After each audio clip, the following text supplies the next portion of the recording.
hey, if you recognize that alcohol has become a limitation for you and you're starting to ask some questions about what it's going to take to quit, then this is the podcast for you. My name is David Haas. You're listening to the David F. Haas podcast. And in this podcast, I'm going to go in depth on how I quit drinking without using AA. I basically kind of created my own model with the help of a mentor and spiritual growth. But essentially, if you're watching this video, it's because you've probably were where I was, which was recognizing that alcohol is blocking you from living the life of your dreams, from achieving the things that you want to achieve in your career or in your business. It's creating distress in your relationships. People around you have maybe started making comments that maybe, hey, you're drinking too much, and you've probably defended those, because that's what I did. I got defensive when people would call me out about my drinking, because deep down for me, and I'm guessing it is for you as well, is that I didn't think like drinking was a problem. Like I didn't think I was an alcoholic. Actually, I still don't identify myself, even though I've been sober for 13 years, as an alcoholic. I never was an alcoholic, but I did have this recognition that alcohol was probably my greatest barrier to me living my best life. And so I didn't think I needed to go to AA or rehab or anything along those lines. But I had tried quitting multiple times, and maybe not quitting, but I had tried reducing. I have this saying I tried every variation of moderation, and nothing seemed to stick.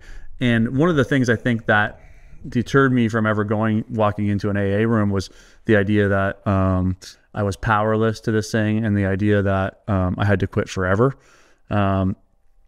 And so those were limitations that prevented me from ever walking through those doors. This is not a rip on AA at all, but I just found a different way to get sober. And I do believe now that I'm in a place where I could probably have a beer, I could probably have a glass of wine, but I'm just never going to go back there, because I just don't see the point of it anymore. But I do believe that I'm at a place where my relationship with alcohol has completely changed. And so if that's sounding like you, then you want to kind of stick around, and I'm just going to kind of walk you through what I think are the 5 critical steps that you need to begin going through in order to take back control over alcohol and how it's limiting you. So step 1 would be, you got to ask yourself this one simple question, which is, why are you drinking alcohol? Which I know sounds silly. When the first time I heard that question, I was like, this doesn't make any sense. But if you actually really start to reflect, one thing you'll realize is that all of the answers lie within. And so if you just start to really ask yourself, like, what is it? Why is it that I'm drinking? And so the answers will start flowing. So this is like a pen and paper exercise. And some of the answers that flowed to me was that, it's my social outlet. It's how I reduce stress. It's how I relax. It's how am I going to fit in if I don't drink? I owned a bar, right? And so, to be sober and owning a bar was like completely out of the realm of what anyone in the bar industry was doing. And so maybe you don't own a bar, but maybe you have friend circles where alcohol is the focal point of pretty much everything that you do. And this is where I was. It's like alcohol was just showing up in every area of my life. It's like if I went golfing, I was drinking. If I was bowling, I was drinking. I was playing volleyball, I was drinking. And so my guess is that your social circles or your circumstances at work or whatever that may be are also that. And so if I can do it being in the bar industry, then you can do it in whatever social circles or whatever pressure you're feeling from this identity that you have created, that you are the guy that drinks and parties and has fun, right? And so you want to start bringing some clarity around why you drink, okay? So pen and paper, and then this is really just a planting the seed moment. We're not, the answer may or may not be revealed to you in this, but we want to just start planting the seed to get to the root of why you drink. So this is like a seed planting. Don't expect to have like this great moment of clarity. You may. It's really just seed planting here. The second thing is you want to stop drinking. And now I know that seems pretty obvious, but this isn't forever. We want to begin moving into periods of sobriety. So I would say that probably the minimum you want to do is 30 days. because there are physical elements of addiction. But the thing is about alcohol is it's not actually that addictive. It's not the substance that's that addicted. It's the feeling that you get from consuming the substance that you become addicted to. So there is a moment of physical, like, withdrawals that you may go through. And so we want to make sure we go beyond those physical withdrawals. And then we want to start being able to observe when our urges or our cravings or our desire to go back to drinking begins to surface over the course of that 30 days. And I remember when I was doing one of my 30-day, periods of refraining from alcohol, one of the moments that came up, I was reconnecting with an aunt of mine who had kind of got removed from the family from divorce, and she had invited me over to her house. It had been a long time, and she was like, "Come on, have a drink with me." And I was on my 30 days of sobriety at that time, and I was like really feeling the pressure to have a drink, and it was because I didn't want to upset her, and then that led to me uncovering that there was like this people pleasing in me. So as we're in our 30-day period, we just want to observe all of those moments when we feel like we want to drink.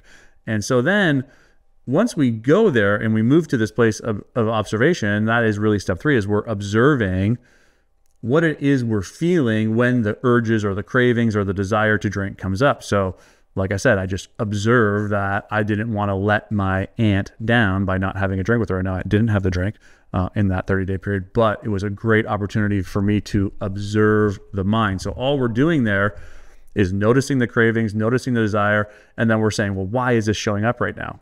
Oh, it's because I want to be accepted. It's because I'm feeling left out. Oh, it's because I have the fear of missing out. It's because I'm stressed out at work. My finances took a hit, and now I'm worried if I'm going to be able to pay the bills. I got in a fight with my wife. Whatever it may be, the list goes on and on. But the key here is we want to be able to observe what it is we're feeling when we are in this state, in this place of removing ourselves from alcohol. Now, the second thing is I guess the fourth part of this is identifying what the emotion is. Now, it's not really that important to give it a label, right?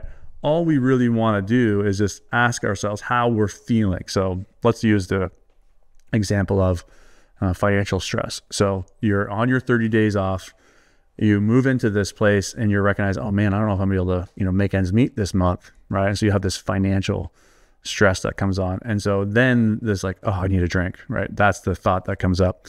So if we identify how it feels to be in financial stress, and then feelings are just feelings that are in the body. So it's like, where do you feel this stress of your finances not being in order kind of thing? And so it's like center of the chest, pit in the stomach.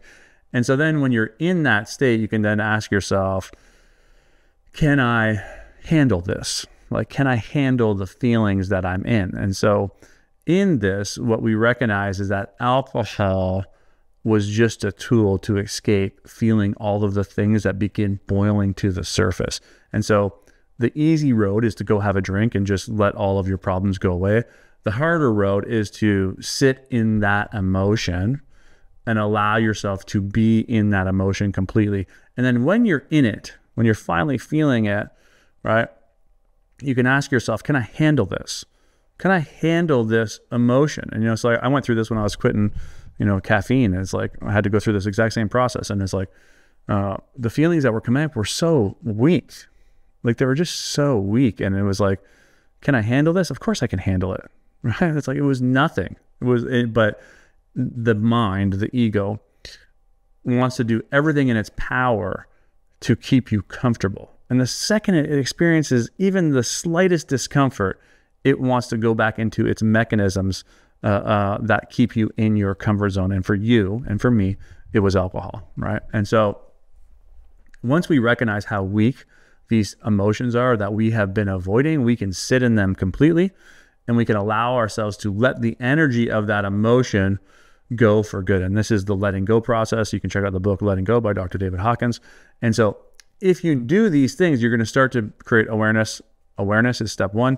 You're going to learn how to lean into the emotion, which is you're going to release. And then the third thing that's going to happen is as you begin gaining all of this clarity, you're going to start aligning with who it is that you want to become. And you're going to start feeling like you are that person. So it's like a realize, release, realign, which is essentially my coaching system.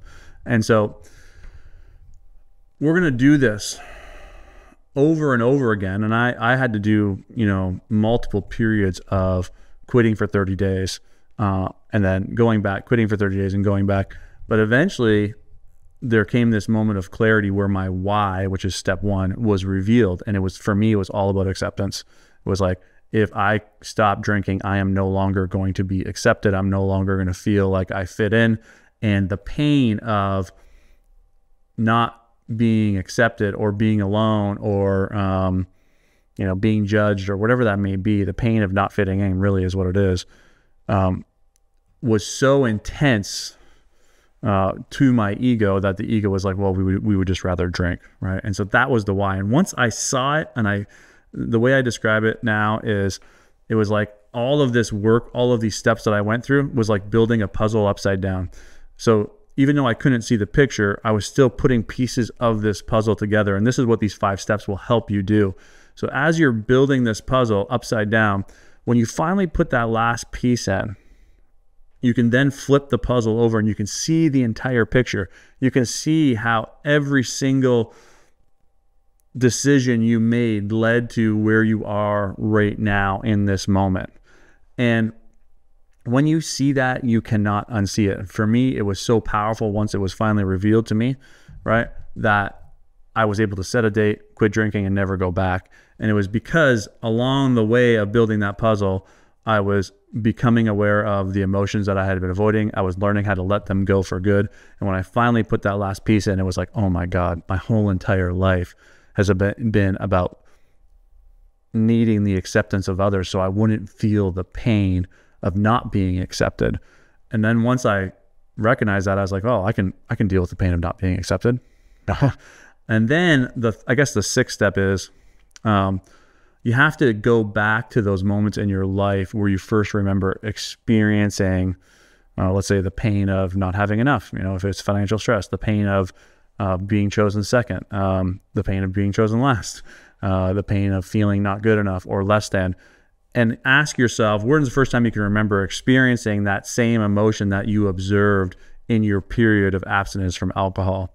When's the first time you can remember feeling that? And then allowing the younger version of yourself to fully feel that emotion completely, not from our adult mind, right? I go through this a lot with clients. It's like, oh, I've forgiven my father or whatever. And then I say, okay, well, take me back to a moment when you were really mad at your father when you were a kid. Okay, when I was 10 years old, he smacked me in the face in front of my friends or whatever it may be, right? And so how mad are you as a 10-year-old at him? 10 out of 10. Okay, then you haven't let it go, right? So we need to give that 10-year-old or that past version of ourselves an outlet to feel that feeling completely, right? And so then as we begin to make these connections, we start to realize that all alcohol was just another tool that the mind or the ego created to protect us from feeling the pain of dad not loving us.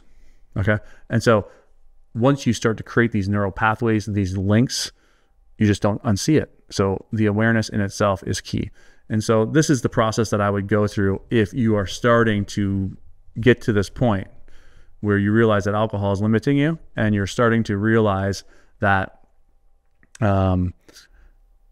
it's time to make a shift and change your relationship with alcohol. And I've actually recently just launched, we're in the very early stages of launching this movement called Sober Achiever. And so I have a website up right now called soberachiever.com that you can just kind of go in there and put your email out, because I'm going to be releasing 30-day challenges and all kinds of stuff that is going to be geared towards high achievers that are recognizing that alcohol is a limitation, but they also don't feel like they're an alcoholic or that this is for like a problem that needs to go to AA or rehab, but they do believe and understand that it is time to get control over this situation. So if you're interested in that, you can go to soberachievers.com, put your email in, and we will be in contact soon with the stuff that we're releasing. Thanks for taking the time to listen. I hope this is helpful. If you liked the video, like it And also don't forget to subscribe as well, because that really helps us. Thanks again. We'll see you again next Sunday.